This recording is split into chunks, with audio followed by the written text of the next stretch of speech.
안녕하세요. 결혼한 지 1년 조금 넘은 30대 중반의 여성입니다. 아이까지 있는 마당에 이혼을 결심한다는 게 쉬운 결정은 아니었지만 개념 없는 시어머니와 염치 없는 시동생 때문에 어쩔 수 없는 선택을 해야만 했네요. 학원에서 중학생들을 가르치던 저는 중소기업에서 일하는 남편과 소개로 만나 1년 정도의 연애를 하다 결혼식을 올리게 되었어요. 혼전 임신을 했기 때문입니다. 개인적으로는 제 이름으로 된 학원도 차리고 생활이 좀 더 안정이 되면 그때 결혼도 하고 엄마도 되고 싶었지만 생긴 애를 어찌할 수도 없으니 부부의 연을 맺게 되었습니다. 배가 불러오기 전에 웨딩드레스를 입고 싶었기 때문에 결혼 준비는 빠르게 진행되었습니다. 스드메라든가 식장 같은 것들은 쉽게 결정이 되었지만 문제는 신혼집이었습니다. 갑작스러운 저희의 결혼은 양가에 모두 예상하지 못했던 큰 지출이었기 때문이에요. 그래도 친정에서 5천을, 시댁에서는 3천의 혼수를 해주시겠다 하셨습니다. 거기에 그동안 직장 생활을 하면서 각자 모아둔 돈의 대출금까지 합치니 방 2개짜리의 작은 아파트 전세를 들어갈 수 있었기에 어느 정도 구색은 갖출 수 있었습니다. 하지만 결혼식을 올린 직후부터 시어머니는 결혼 전과는 완전 다른 사람처럼 행동하셨어요. 사소한 것 하나하나 다 말하자면 끝이 없을 것 같아서 결정적으로 제가 이혼을 결심하게 된 몇 가지 이야기만 해드릴게요. 신혼여행에서 돌아오고 2주 정도 지나지 않았을 때입니다. 지금 돌이켜보면 이때부터가 시작이었어요.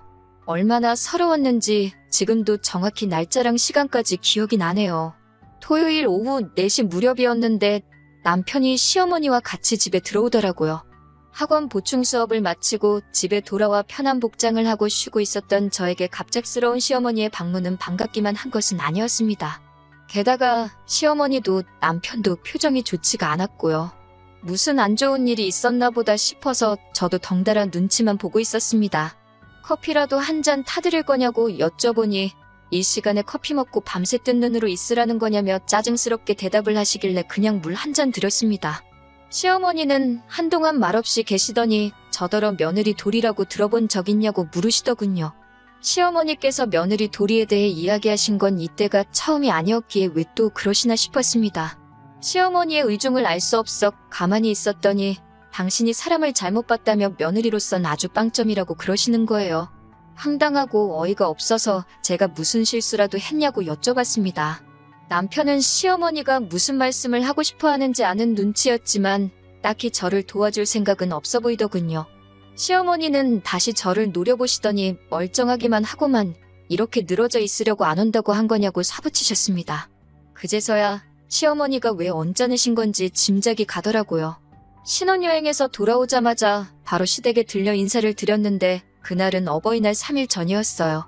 한 주에 2번이나 찾아뵐 필요는 없는 것 같았고 몸도 너무 피곤했으며 무엇보다 시댁과 저희 신혼집은 차로 3시간이 넘는 거리였기 때문에 저는 남편에게 어버이날엔 찾아뵙지 말자고 했습니다. 남편도 그러자며 시부모님께는 자기가 말씀드린다고 했고요. 이튿날 남편의 전화를 받은 시부모님께선 저에게 따로 연락을 해오셨습니다. 그 다음 주 주말에 오면 되겠다면서요. 하지만 한 주 한 주 시간이 지날수록 몸도 무겁고 멀미도 심해져서 도저히 내려갈 자신이 없었기에 정중하게 어려울 것 같다고 말씀드렸습니다. 이해해 주실 줄 알았는데 이해는커녕 시부모님은 며느리가 감히 시부모의 뜻을 거슬렀다며 분개하고 계셨던 거지요. 시어머니는 저더러 봬도 얼마 나오지도 않았는데 만삭 임산부 흉내라도 내냐면서 화를 내셨습니다. 일할 정신은 있고 시부모 보러 올 정신은 없냐면서 돈밖에 모른다고 하시더군요. 그런 저를 보고 뱃속에 애가 뭘 보고 배우겠냐는 소리도 하셨고요. 말 한마디가 비수가 돼서 가슴에 내리 꽂히는 기분이었습니다. 남편은 그런 시어머니에게 제가 아직 어려서 그렇다며 앞으로 하나씩 잘 가르쳐 주라고 했습니다. 시어머니더러 제 정신머리 교육을 똑바로 해주라면서요. 남편은 시어머니로부터 저를 지켜주는 게 아니라 오히려 저를 바보로 만들고 있었습니다. 모멸감을 느꼈고 자존심이 상했어요. 도무지 그런 소리를 듣고 가만히 있을 수 없어서 어머님께 만약에 어머님 아들이 돈을 잘 벌어왔으면 제가 일을 쉬었을 거고 그러면 시댁에도 내려갈 수 있었을 거라며 따졌습니다. 시어머니는 저더러 못하는 소리가 없다며 지금 저더러 지금 돈 번다고 유세 떠냐고 고함을 치시더군요. 저는 소리 지르지 마시라고 애기가 다 듣는다고 유세 좀 떨면 안 되냐고 맞받아쳤어요. 그리고 그 순간 갑작스러운 복부의 통증 때문에 제가 아랫배를 부여잡고 쓰러지듯 넘어져 버렸습니다. 그제서야 남편도 정신을 차렸는지 시어머니더러 택시 불러줄 테니 얼른 가시라 그러더군요. 그 길로 119를 불러 저는 병원 응급실로 향했습니다. 다행히 뱃속 아기는 무사했지만 한동안 조심하고 절대 안정을 취하라는 의사선생님의 말씀이 있었어요. 친정 부모님도 그까짓 어버이날이 뭐가 그렇게 중요하다고 며느리를 잡들이를 하냐면서 남편에게 크게 화를 내셨습니다. 어버이날이 며느리보다 뱃속에 있는 손주보다 더 중요하시냐면서 지금이라도 당장 시부모님을 만나서 한번 물어봐야겠다는 친정 부모님을 말리느라 아주 진땀을 뺐습니다. 그 이후로 출산까지 시댁과는 담을 쌓고 지내게 되었습니다. 시어머니도 하마터면 손주한테 무슨 일이라도 생길 뻔했다는 소식을 들으시고는 아차 싶으셨는지 그 이후로는 남편을 통해서 조심스럽게 제가 어떻게 지내는지만 물어보시는 눈치였고요. 하지만 출산 후 얼마 지나지 않아 또 다시 사건이 터졌습니다. 남편에게는 7살 아래의 남동생이 있는데 늦둥이라는 이유 하나만으로 온 가족이 오냐오냐 우쭈쭈 대접을 받으면서 자랐다고 들었어요. 그런데 그 시동생이 갑자기 잘 다니던 대학을 때려치고는 의대에 가겠다더군요. 시동생이 공부를 잘하긴 했지만 의대라니 뜬금없다 싶었습니다.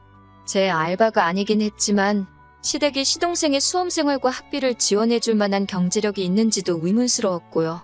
그 소식을 듣고 며칠 뒤 시어머니께서 모처럼 전화를 걸어오셨습니다. 시동생이 가고 싶어하는 의대가 서울에 있다며 주말에 한번 같이 가보려고 하신다면서 대학 탐방이 끝나면 저희 부부랑 같이 저녁이나 먹었으면 좋겠는데 어떻겠냐고 물어보시더군요. 아기 때문에 나가기가 그래서 그럼 집으로 오시라고 했습니다. 집에서 적당한 배달 음식을 시켜 먹으면 될 것 같더라고요. 그렇게 주말이 되었고 시어머니와 시동생 그리고 저희 부부가 같이 저녁 식사를 하게 되었습니다. 시어머니는 낮에 다녀온 학교 이야기를 하시면서 학생들이 다 똘망똘망해 보이고 캠퍼스도 얼마나 크고 좋은지 학교가 아주 멋지다면서 당신 아들이 거기서 공부할 걸 생각하니 가슴이 벅차다고 하셨습니다. 제가 못된 건지는 모르겠지만 하다못해 시동생이 수험 생활을 시작한 것도 아니고 어느 날 갑자기 의대를 가야겠다고 했을 뿐인데 시어머니가 너무 김칫국부터 드시는 거 아닌가 싶더라고요. 물론 한편으로는 저도 자식을 낳아서 그런지 자기 자식이 제일 이쁘고 잘나 보이는 시어머니의 마음을 조금 이해할 수 있을 것 같기도 했고요. 그러더니 시어머니가 갑자기 저희 부부에게 저희의 역할이 중요하다며 도와줄 수 있겠냐고 물으셨습니다.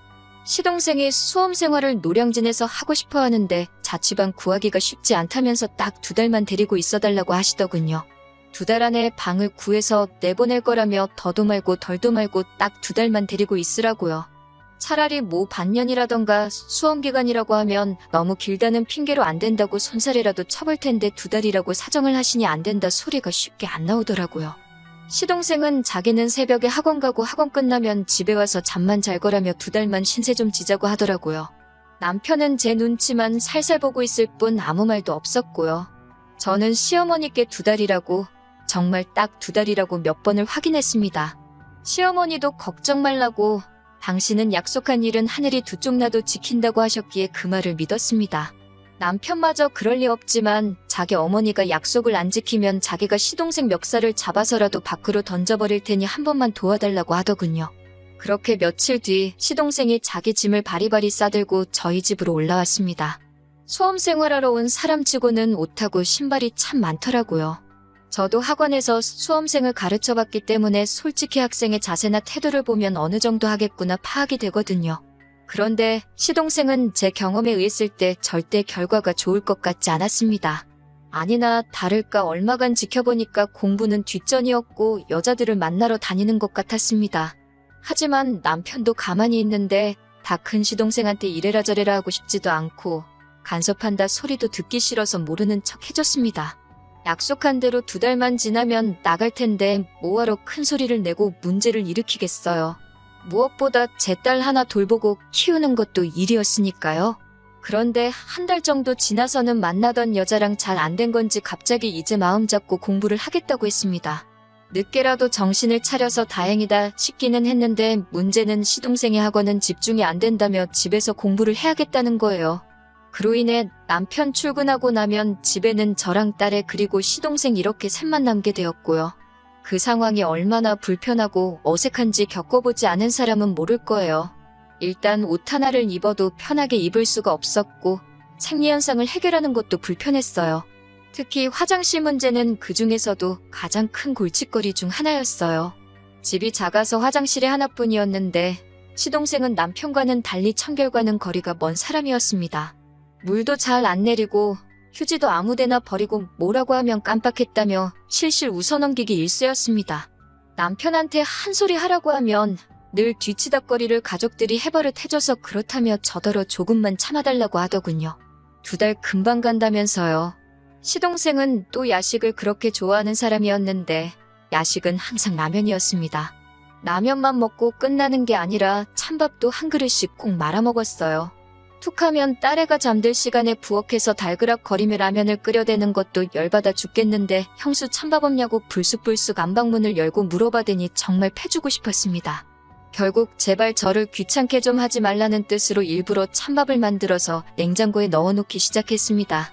뿐만 아니라 시동생이 언젠가부터 아침밥을 달라고 하더라고요. 하지만 저도 남편도 아침밥을 먹는 사람이 아니었기 때문에 저는 밥을 대신할 만한 시리얼이랑 간편식 몇 가지를 집에 챙겨두었습니다. 제 딴에는 나름대로 최선을 다해서 챙겨준 거였지요. 진짜 문제는 2달이 지나도 시동생은 전혀 나갈 생각이 없어 보였다는 거예요. 알아서 나가주길 바라던 저는 결국 2달하고 일주일이 되어갈 무렵 시동생에게 언제 나갈 생각이냐고 물었습니다. 시동생은 뻔뻔한 얼굴로 아무래도 좀 더 있어야 될 것 같다고 하더라고요. 집도 너무 비싸고 저희 집에 있으니까 돈도 안 들고 너무 좋다면서요. 어이가 없어서 그럼 우리 부부는 어떻게 하냐고 어린 조카 방을 계속 쓰겠다는 소리냐고 물었습니다. 시동생은 지금처럼 계속 이렇게 살면 되는 거 아니냐고 그리고 갓난아기가 왜 방이 필요하냐면서 저를 오히려 이상한 사람 취급하더라고요. 저는 결국 시어머니께 전화를 드렸습니다. 약속하신 2달이 지났는데 시동생이 나갈 생각이 전혀 없어 보이니 데리고 가셨으면 좋겠다고요. 그러자 시어머니는 저더러 전화 한번 잘했다면서 내가 그렇게 잘 부탁한다고 너한테 몇 번을 말했는데 어떻게 우리 늦둥이한테 그럴 수가 있냐면서 악을 쓰시더군요. 무슨 말씀이시냐고 제가 뭘 잘못하기라도 했냐고 그러자 우리 늦둥이 아침밥도 안 주고 뻑하면 찬밥이나 먹이지 않았냐면서 당신이 모를 줄 알았냐고 소리를 치셨습니다. 저도 가만히 듣고만 있을 수는 없었어요. 갓난 아기 있는 집에 다 큰 성인 남성을 무책임하게 맡겨놓으시고는 이제 와서 제가 굶기기라도 했다는 식으로 나오시면 곤란하다고요. 시어머니는 듣기 싫다면서 제가 하도 눈치를 줘서 시동생이 공부에도 집중을 할 수 없었다고 의대 시험에 합격을 못할지도 모르겠다고 그랬다며 당신 아들이 의사가 못 되면 그건 다 제 탓이라고 했습니다. 다시는 저랑 안 보고 사실 거라고요. 그날 밤 낮에 시어머니와의 전화를 곱씹으면서 도대체 어떻게 하는 게 좋을지 고민에 고민을 거듭했습니다. 저도 시어머니랑은 안 보고 사는 게 더 편하니까 그건 고민거리도 아니었어요. 하지만 저 때문에 시동생이 의대를 못 갔다는 희대의 개소리는 듣고 싶지 않았어요. 결국 고민 끝에 남편에게 털어놓았습니다. 남편의 반응을 보고 시어머니와 인연만 끊을지 아예 이혼을 할지 정할 심산이었어요. 남편이 제 편에서 말해주기를 간절히 바랬습니다. 이혼만큼은 솔직히 하고 싶지 않았으니까요. 그런데 남편은 제 마음도 모르고 시동생이 그렇게 잘못된 길로 가면 형수로서 한마디 하지 그랬냐고 제 탓을 하더군요. 제 친동생이어도 그렇게 내버려 뒀겠냐면서 서운하다고 했습니다. 밥도 진수성찬을 차려달라는 것도 아니고 따뜻한 밥에 따뜻한 국 한 그릇이면 뚝딱 먹을 앤데 그걸 찬 우유에 시리얼만 주고 그랬으니 애가 얼마나 서러웠겠냐고요. 저도 정말 화가 나서 남편에게 내가 집에서 놀았냐고 따졌습니다. 어디서 거지보다도 더러운 인간을 집안에 밀어넣어 놓고는 그 수발 안 들어줬다고 내 탓을 하냐고요. 저는 이제 더 이상 이야기할 가치도 없다고 갈라서자고 했습니다. 그러자 남편은 그럼 애는 어쩔 거냐고 애는 못 준다고 그러더군요. 애를 인질로 저를 잡을 셈이었던 것 같은데 전 솔직히 애를 줘도 상관없다고 생각했어요. 요즘 같은 세상에 딸하고 제가 지금 헤어진다고 영원히 못 만날 것도 아니다 싶었습니다. 남편은 자기 예상과 달리 제가 세게 나가니까 매우 당황한 눈치였어요. 갑자기 당당하던 기세가 한풀 꺾여서는 아무래도 막둥이라서 똥오줌 분간을 못해서 그러니까 저더러 좀만 참으랍니다. 의대 못 간다고 설마 누가 정말 제 탓을 하겠냐면서요. 하지만 남편의 속마음을 이미 알아버린 상황에서 제 마음은 차게 식어버렸습니다. 결국 아이는 제가 키우고 양육비 대신 지금 사는 전셋집 보증금을 전부 제가 갖는 조건으로 이혼을 하게 되었습니다. 남편도 그제서야 시어머니와 시동생 때문에 자기가 이혼남이 된 거라며 그 둘에게 울분을 토했던 것 같더라고요. 하지만 이제 더 이상 제 알바가 아니었지요. 남편이 아무리 울며불며 사정해도 그 집구석으로 두 번 다시 제 발로 직접 들어갈 생각이 없으니까요. 이제라도 제 인생을 찾았으니 제 인생에 충실하게 살아야겠습니다. 짧은 시간이었지만 아마 제가 평생을 희생했어도 그 집에서는 사람 대접이 아니라 식모 대접도 겨우 받았을 거라는 생각이 들어요. 인생의 큰 결정을 내린 만큼 후회가 없도록 우리 아이와 함께 행복한 미래를 위해서 노력해야겠어요.